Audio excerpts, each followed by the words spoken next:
being reported that the pilots cited difficulties and asked to turn back. We were sure our relative was going to come out. After a few minutes, we saw some news on Facebook and Twitter just flying Ethiopian Airlines crashes. And when we look at the time, it was the same time we was actually to leave Ethiopia. After I got information, somebody told me that it has come a breaking news that the Ethiopian Airlines has got an accident.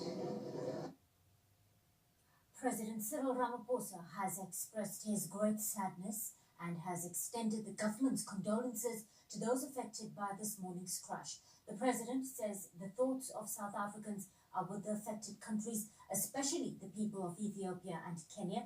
The South African diplomatic missions in both Nairobi and Addis Ababa are in contact with the airline to determine whether any of those on board were traveling with South African passports. This morning, we awoke to the news of the plane that crashed in Ethiopia, where almost we hear 150 people were killed in a plane crash out of Addis Ababa on Ethiopian Airlines. And as South Africans and the government of South Africa, we pass our condolences.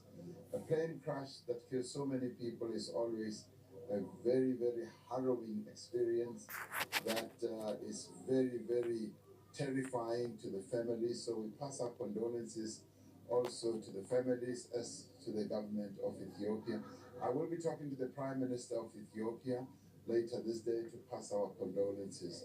So we're very sad that an incident like that has happened.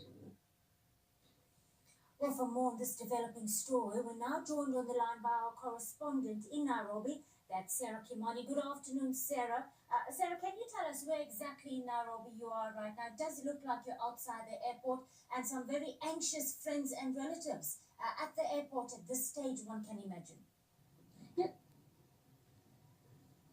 Yes, indeed, and at the Jomo Kenyatta International Airport. This was the final destination of Ethiopian Airlines flight number 8302, which was supposed to arrive here at about 10 a.m. Of course, it did not get here because it crashed just 6 minutes after takeoff. What we have here is a few relatives who have been able to come in to try and get information on learning that indeed this plane crashed. And they're being moved from this place behind me here and taken to one of the hotels seen within the airport, where they are now being briefed on what happened. We understand there were 32 Kenyans aboard that flight. Also, 7 Italians who we know now that were coming for a meeting here, which is due to start tomorrow. A lot of the people, if you listen to the nationalities that were in that airline, it is clear that most of them were coming for the United Nations Environment Assembly, which is due to begin here in Nairobi tomorrow. Do we at this stage know if any South Africans were on board? Well, from the list that we have, the list that the Transport Minister of Kenya has given, we know that all the people that are there were no nationalities as yet that could be said to be South African. However, there are 2 people who traveled on UN diplomatic passports, so we still do not know their nationalities. And those are the 2 people that the Kenyan government says they still do not know their nationalities. There are 35 nationalities aboard that flight. We do understand that the airline is to hold some sort of press briefing. Do you have any information on that first? Yes, indeed. They have issued a press briefing a few minutes ago where they said that the pilot of that ill-fated plane actually spoke to the control tower at the Bola International Airport and said he was experiencing difficulties and he wanted to land to go back to the airport. And indeed, he had been granted permission to go back and land at the Bola International Airport. But unfortunately, he crashed before he could turn back and get back to the Bola International Airport. Now, the Kenyan government has really taken up this issue and is issuing hourly updates. And the reason is because there were 32 Kenyans. We understand some of them may be very senior government officials. And so this evening, the Kenyan government will be sending a delegation back to Addis Ababa, Ethiopia 1, to help identify the remains of those who perished in that crash, but also to help, as the minister said, to help the Ethiopian government with investigations and any logistical issues or any logistical help that they may need to be able to deal with this very sad moment in that country. Sarah, what do you know about the safety record of this airline in particular when it comes to its reputation in the aviation world? It is known to be a jewel in the crown of African airlines at this point. Indeed, it's only a profit-making national carrier on the continent. Very successful indeed. But what we know for sure is that it also has a very nice safety record.